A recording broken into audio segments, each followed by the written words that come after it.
I might also tell you, for those of you who are learning from this tape, or following through with it day by day, we always practice the form in the mornings. Of course, you don't see that because it's just wasted space, but we always practice the form through every morning several times before we go on to any new movements. And quite often there'll be a couple of days in between where we don't do any new moves because the previous move might have been a particularly difficult one, so we spend some time on each move getting it right.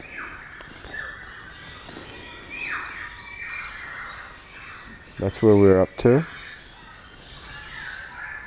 Weight on the left heel. Alright, from here, this is probably one of the most difficult bits that people get wrong, actually.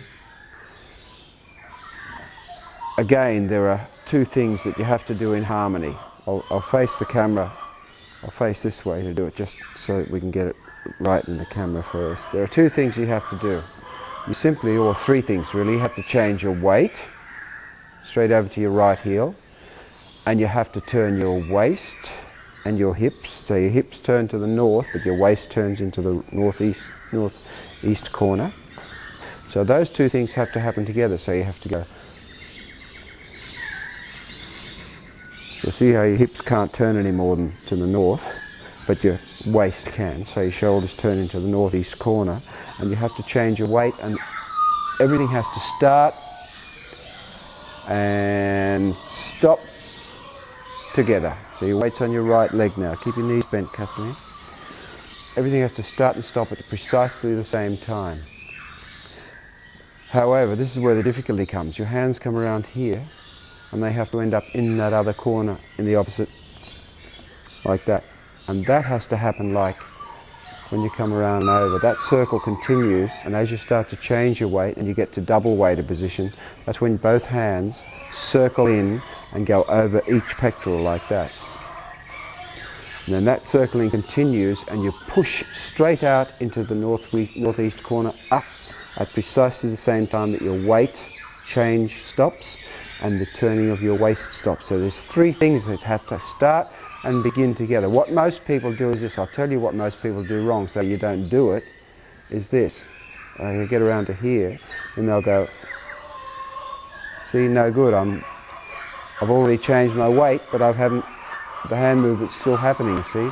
So you have to coordinate the hand movement with the weight change over to the corner. I'll go back to doing it this way. Okay, from here, let's do it. Feet are wrong, Kathleen.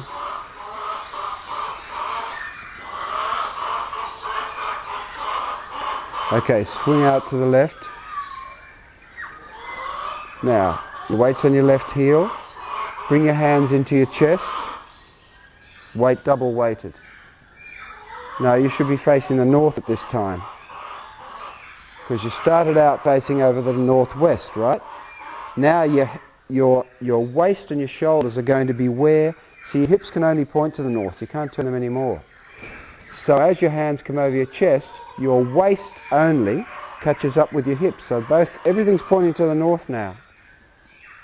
Now you change your weight out to this corner and push both hands and turn your waist into the corner. Boom. And you're going, and that's not the corner either, that's the corner over here. Keep your weight down. So that's the exact opposite move. Keep your weight down to the other one that we did. Weight on the other leg. That's it. Now, there is a breathing here. Your feet are wrong, Ben. Put that foot out a bit more this way, that right foot. Now the whole foot. Pick it up, that's it. It's all one exhalation. Watch. In breath. Out, out, out, out, out, out, out, out, out, out, out. It's all one. The eyes follow your head this time. Eyes just go where your head's going. Okay, thank you, Sam. Okay, I forgot to give you one application for this move. I gave you one, but there's another major application for this one as well, and it's a much more devastating strike. If it's on the inside, if you just throw the punch on my nose, we've done that one. Okay, now watch this next move. As I come around, this hand takes him on the arm here, but it's the elbow. Wah! See, it's the elbow. If Eli moves out of the way now, see, that's the exact same posture that we were in. So throw the punch again with that hand. Pow! Wah! See, you're dragging the arm and wah! You're dragging him in other words, in order for your elbow to reach his neck. That's what you're doing. Stomach 9, any point in the neck with the elbow is a death point anyway. Okay, an application for this.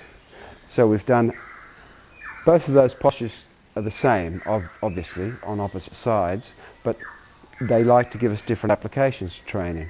So this one's more centrifugal application, this one's more striking, pumping application. So for instance, I might have been over here in this posture, just throw a straight punch on my head here, like, bah! Just throw the punch again, slowly, bang. It's slightly different obviously in the application. You could have gone just like this, but I prefer to bring the left hand over and touch it, bang, and then this hand pumps out, see? So throw it again, bah! Make sure it's not like that, otherwise that'd be centrifugal, or not like that. It's got to be simply in, he uses his punch, and straight out into the neck. Okay, thank you, Eli. Thank you, Sam. Might have given you a bump steer on the hips here. The hips, when you're in this position, are to the north, and you're twisted on your waist into the north-west corner. But when you come over here, both hips and waist, see, can turn into the corner here. The most important thing here is to get this action of the hands, like you're churning milk or something. Not that anyone nowadays would know what that means, but you're mixing something up. See, that's the action of the hands. Otherwise, you're going to get two centrifugal movements. You need out, like that into the corner. And remember, one long out breath for that hole. It's called fissures in 8. Thanks, Sam. You see, this distance here, that you've got your hand, bend your knees, this distance from here to here stays there. So if you go like this, as you see, wrong. You've lost that distance between your hands, which is why when you bring your hands in, see, they come like this.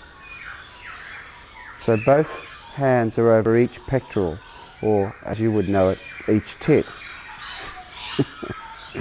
And then push out. See, now you've maintained that distance. See, even though it's there or here, you've maintained that distance between your hands. Don't let your hands cross over and then come out like that, okay? Thank you, Sam. Okay, Kathleen. 1 foot forward in power stance. The other hand up like that. Now it's just in here. Do it. Yeah, that's very good. Now really snap it this time. Now what you want to do is start it out loose that way, and when it makes contact, strike like that, see? Yin and yang. That's it, do it again. Bang! Ah, that's it, hit it. Bah! That's it, good. Let your waist flick back the other way when you do it.